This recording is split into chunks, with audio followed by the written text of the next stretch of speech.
I know a lot of you guys are struggling to get from 7k to 8k CP in Throne of Liberty. In this video, I'm going to be showing you guys how I got to 8k CP. If you want to know how to get to 6k CP, I made a brand new video very recently on my Hyperboost character where I started from 0 and then got all the way to 7k. I think the Hyperboost character is like 7.4 or something now. But on my Legacy player character, I'm at 8k. So let's talk about how to get to 8k CP.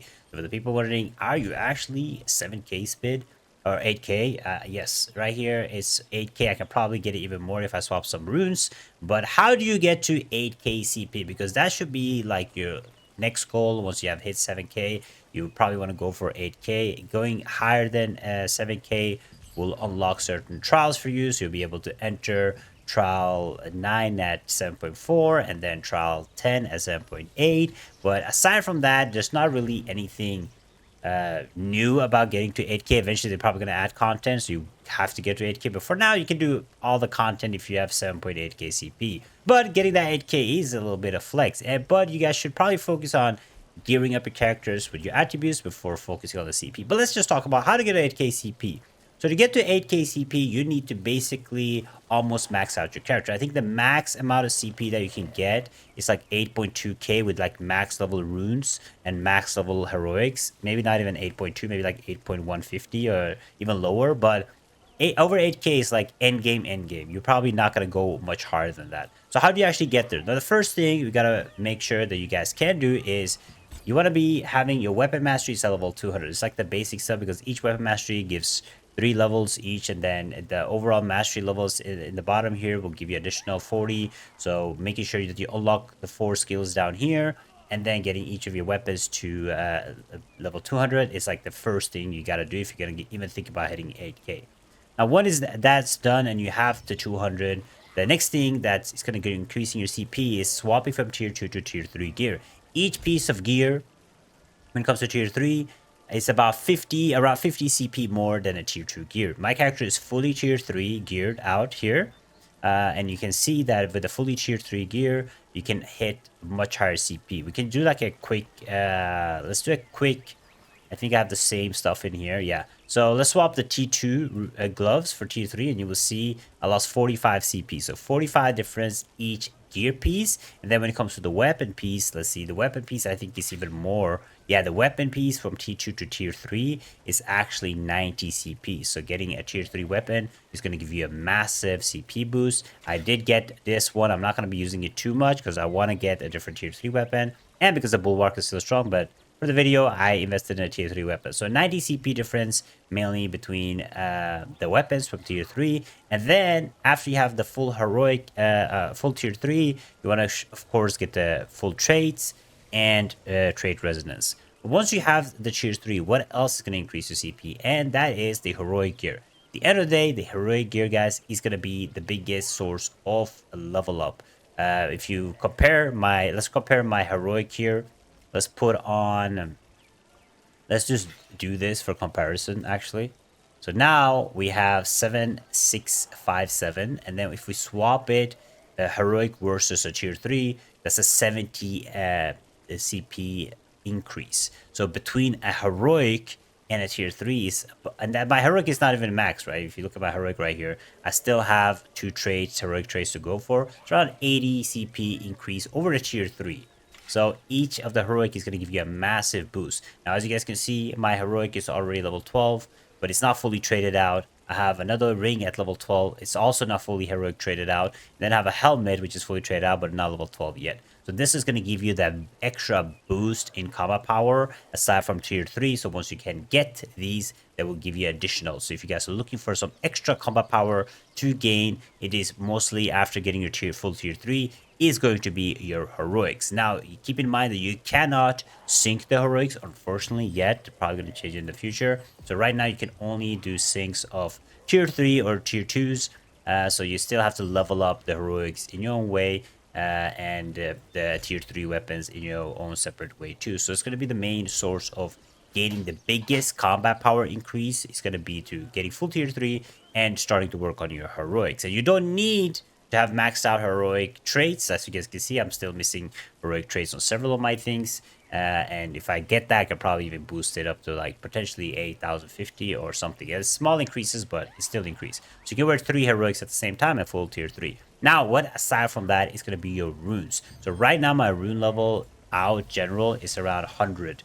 100 and 2, 105, 104, 103, and they give a little bit of CP increase every time that you level up your runes. Heroic, the new Chaos runes, it gives more CP, but the runes in general, having them around 100 is going to help you out a bunch, and then the max level of runes is 120. Now, the best way to work towards your rune levels will, of course, be through doing co-op dungeons and stuff. So let's talk about the best way. So now I have explained how you guys can actually get to 8K, but let me explain you guys the best way to actually do these things. Now, when it comes to the weapon mastery, there's several ways to gain weapon mastery. I made a separate video on it, but the main thing that you guys want to be doing is burning your abyss tokens. So when you burn the abyss tokens, you want to be efficient with it. So I'll highly advise everybody to go to Crimson B3. Crimson B3 is right here.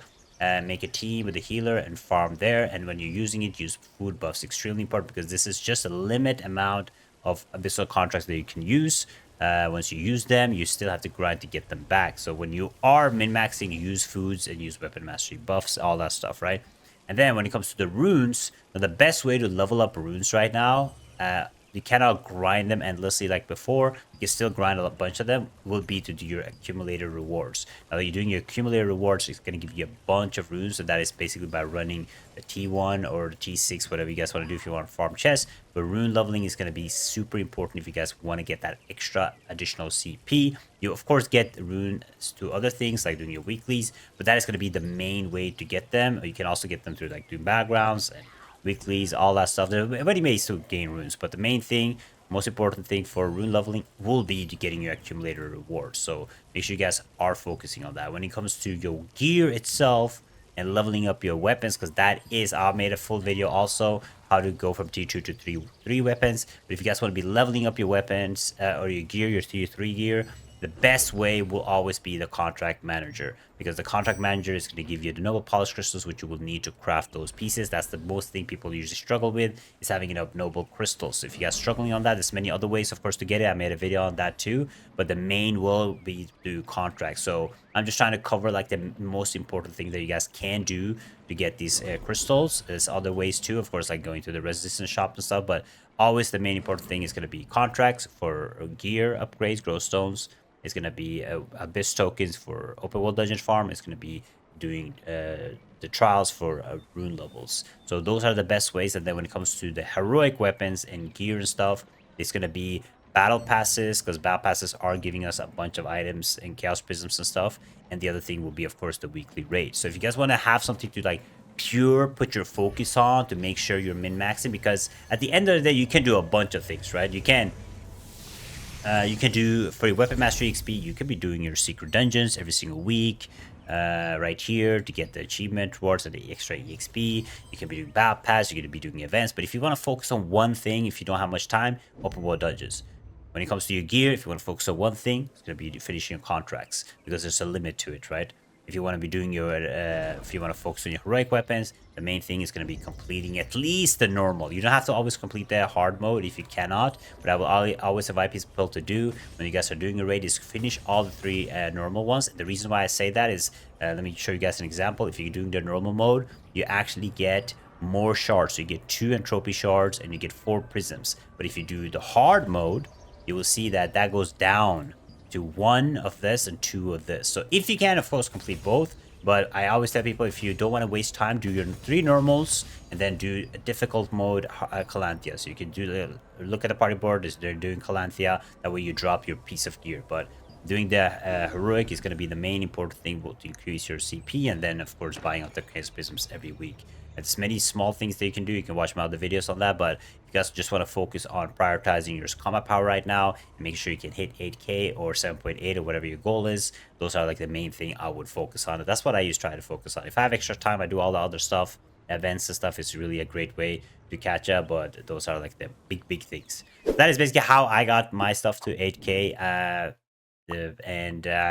I will probably work towards 8.2 eventually, but to get there, I need to level up my runes to 120 each. That's going to be my next thing. And the only thing I'm actually missing is the heroic trait. So if I can get heroic trait, which is extremely expensive and that is extremely pay to win, most likely not going to get. But aside from that, there's nothing else I can do on my character to make increase the CP. So the only thing is leveling the runes up and getting heroic traded up. And my character is basically done for now. And yeah, then we can go look forward to the next expansion, I guess. No, the next thing will be, of course, making several different sets so I can do several different things inside of the game for PvE and other stuff. Yeah. Thank you guys so much for watching. Let me know what you guys think. Check out the see right here. I will be back streaming. I was on a short trip, so I wasn't able to stream, but the streams will be coming back soon. Thank you guys for tuning in, and I'll see you guys next time. Bye bye.